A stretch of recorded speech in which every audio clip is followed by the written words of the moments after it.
सकाळी उठल्यावर सांध्यामध्ये जखळून असणं, सांधे खूप दुखणं किंवा सांध्यामध्ये सूज असणं, सकाळी उठल्यावर चालताना पाय दुखणं किंवा टाचा दुखणं, दिवसभर कणकणी असणं, दिवसभर आपल्याला आळशीपणा वाटणं, खूप सारे पेन किलर खाऊन झाले, खूप सारे स्टेरॉइडचे इंजेक्शन घेतले, 50,000 ते 55,000चे इंजेक्शन घेऊन झाले, तरी सुद्धा मला काहीच आराम पडत नाही. अशा जर तुमच्या काही तक्रारी असेल आणि तुम्हाला जर यावर उपाय हवा असेल तर हा व्हिडिओ नक्की शेवटपर्यंत बघा. नमस्कार, मी डॉक्टर दर्शन आखाडे आणि तुम्ही बघत आहात प्राणवायू आयुर्वेद. व्हिडिओ सुरू करण्याआधी तुम्ही आपल्या चॅनलला सबस्क्राईब करा आणि बेल आयकॉन दाबायला विसरू नका. हा जो सर्व त्रास आहे, सकाळी उठलं सांध्यामध्ये जखड होणं, दुखणं किंवा हातापायांची बोटं दुखणं, आपल्याला आळसपणा जाणवणं किंवा कणकणी जाणवणं, हा जो सर्व त्रास आहे याला आयुर्वेदामध्ये आम्हात असे म्हणतात. आम्हाताला मॉडर्न मध्ये रुमॅटॉइड आर्थरायटिस किंवा आरे असे म्हणतात. आता आम्हातामध्ये वात जरी शब्द असला तरी ह्याची सुरुवात आपल्या पचन संस्थेपासून होते. मग थोडक्यात आपण काय खातो, कशा प्रकारचा आहार घेतो, या सर्व गोष्टींवर आम्हात हा आपला डिपेंड असतो. असे कोणता हेतू आहे की त्यामुळे आपल्याला आम्हात होऊ शकतो, तर त्यामध्ये विरुद्ध आहार सेवन करणे. विरुद्ध आहार म्हणजे की असे दोन पदार्थ घेणे ज्यांचे गुणधर्म वेगळे असतील पण त्यांचं एकत्र सेवन करणे. जसे की चहा चपाती खाणं किंवा दूध चपाती खाणं. आता इथे चपातीमध्ये जर तुम्ही मीठ टाकलं असेल तर ते विरुद्ध अन्न होतं. दुसरं झालं दूध आणि फळं एकत्र खाणं, तसेच दूध आणि मच्छी एकत्र खाणं. आयुर्वेदमध्ये एक सुंदर हेतू आलेला आहे, तो म्हणजे स्निग्ध पदार्थ खाल्ल्यानंतर व्यायाम करणं किंवा एक्सरसाइज करणं. आता स्निग्ध पदार्थ नक्की कोणते, की जे पचायला जड असणं, ऑइली पदार्थ किंवा ज्यामुळे आपल्या शरीरामध्ये स्निग्धता किंवा ऑइलीनेस वाढतो, अशा पदार्थ सेवन करून व्यायाम करणं. आता इथं व्यायामाचा अर्थ एक्सरसाइज करणं किंवा जिम करणं. ऑफिसला जाताना सकाळी आपण हेवी जेवण करणं किंवा सकाळी आपण तुपाचे किंवा तळलेले पदार्थ खाणं आणि ते पदार्थ खाऊन आपण ऑफिससाठी पळणं किंवा लोकलने प्रवास करणं किंवा उभ्याने प्रवास करणं किंवा खूप चालणं, याने सुद्धा आपल्याला आम्हाला त्रास होऊ शकतो. तसेच रात्री जागरण करणं, दिवसा झोपणे, कोल्ड्रिंकचं अतिप्रमाणात सेवन करणं, वृक्ष पदार्थ भरपूर प्रमाणामध्ये खाणं, त्यासोबत शिळे पदार्थांचं सेवन करणं, अशा सर्व कारणामुळे आपल्या शरीरामध्ये आणि वाताची वृद्धी होते. आता हे जे आपण जे आहार बघितला, या आहारामुळे काय होतं की आपल्या शरीरामध्ये अग्नी मंद होतं.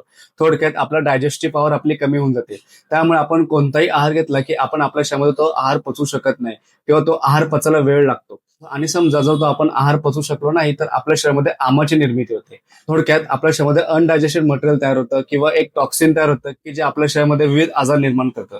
आता हे जे आम तयार झालेला असतो आणि एका साईडला वाताची वृद्धी झालेली असते, हा जो वाढलेला वात असतो तो आपल्या शरीरामधला जो आम तयार झाला असतो आपल्या पोटामध्ये, त्या आमाला ज्या ज्या ठिकाणी जॉईंट्स आहेत किंवा ज्या ज्या ठिकाणी कफाचे स्थान आहे त्या ठिकाणी घेऊन जाऊन आपल्याला आंबा तयार करतो.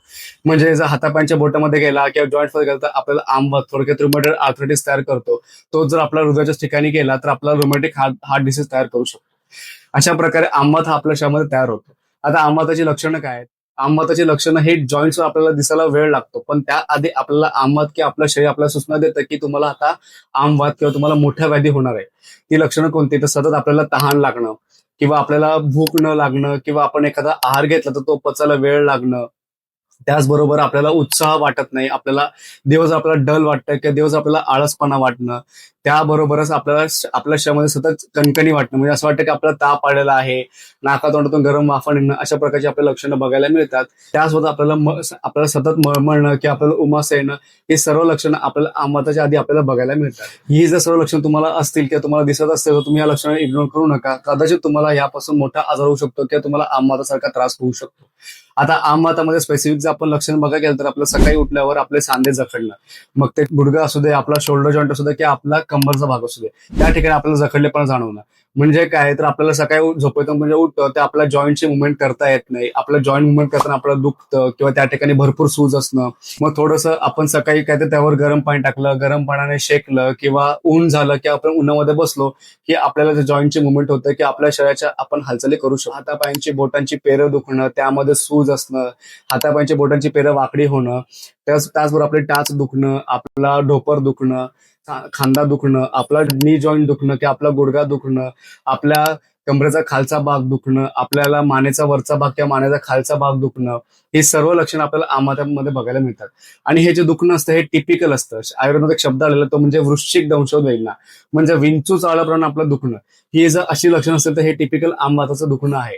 आता वृश्चिक दंशोद वेदना म्हणजे काय, की त्या ठिकाणी आपल्याला सुई टोचल्याप्रमाणे दुखणं, त्या ठिकाणी आपल्याला आग होणं किंवा दहा होणं, अशा प्रकारची लक्षणं आपल्याला आंबातामध्ये बघायला मिळतात. आपल्या शरीरामध्ये ज्वर असणं किंवा ताप आल्यासारखं वाटणं, दिवस आपल्या अंगामध्ये आपल्याला वेदना असतात. मग आणि आपल्या शरीरामध्ये जे वेदना होतात ते एका ठिकाणी नसून आपल्या शरीरामध्ये वेदना ह्या फिरत असतात. म्हणजे कधी गुडघा दुखतो, कधी मान दुखते, कधी कंबर दुखते, कधी आपली टाच दुखतं वगैरे अशा प्रकारच्या वेदना आपल्याला आमवातामध्ये बघायला मिळतात. त्यावरती काय उपाय केला पाहिजे? तर सर्वात पहिलं म्हणजे आपण ज्या कारणामुळे आपल्याला आमवात होतो आपण ते टाळलं पाहिजे. जसं की विरुद्ध आहार घेणं किंवा ऑइली फूड खाल्ल्यानंतर किंवा स्निग्ध पदार्थ सेवन केल्यानंतर जिम करणं किंवा एक्सरसाइज करणं, त्याचबरोबर रात्री जागरण करणं, दिवसा झोपणं किंवा शिळे अन्न खाणं किंवा कोल्ड्रिंक्स खाणं किंवा बाहेरचे ऑइली तळलेले पदार्थ, बेसनाचे पदार्थ खाणं आपण हे पहिलं टाळलं पाहिजे. या गोष्टीचं जर आपण सेवन करणं टाळलं तर आपल्याला नक्कीच आंबाचा त्रास कमी होण्यामध्ये मदत होऊ शकते. आता यामध्ये चिकित्सा कशा प्रकारे करू शकतो? तर यामध्ये आपल्याला पहिलं दोषांचं प्रमाण बघावं लागेल. म्हणजे आपल्या शरीरामध्ये दोष किती प्रकारे वाढलेले आहेत किंवा आपल्या शरीरामध्ये किंवा थोडक्यात अनडायजेस्टेड मटेरियल हे किती प्रमाणामध्ये आहे, वात हा किती प्रमाणामध्ये वाढलेला आहे, यावर आपली चिकित्सा ठरते. यामध्ये आपण औषधी चिकित्सा देऊ शकतो आणि यामध्ये आपण शोधन किंवा पंचकर्म करू शकतो. आता यामध्ये आपण कोणत्या प्रकारचं पंचकर्म करू शकतो? तर आपण यामध्ये बस्ती चिकित्सा करू शकतो, आपण यामध्ये विरेचन चिकित्सा करू शकतो. या दोन्ही चिकित्सा या व्याधीच्या अवस्थेनुसार, रुग्णाच्या अवस्थेनुसार आणि प्रॉपर रुग्णाचं एक्झामिनेशन करूनच आपण चिकित्सा केली पाहिजे. त्यामुळे तुम्ही इकडे तिकडचे सल्ले ऐकून कोणतीही चिकित्सा करू नका. योग्य डॉक्टरचा सल्ला घेऊन डॉक्टरच्या मार्गदर्शनाखालीच तुम्ही चिकित्सा घेतली पाहिजे. आमवात हा दीर्घकालीन व्याधी आहे किंवा क्रोनिक असा डिसीज आहे. त्यामुळे या व्याधीमध्ये किंवा डिसीजमध्ये आपल्याला पंचकर्माची मदत ही घ्यावीच लागते. तुम्हाला जर हा व्हिडिओ आवडला असेल तर तुम्ही व्हिडिओ लाईक करा, कमेंट करा आणि व्हिडिओ आपल्या मित्र परिवारांसोबत शेअर करा. तसंच आपल्या चॅनलला सबस्क्राईब करा.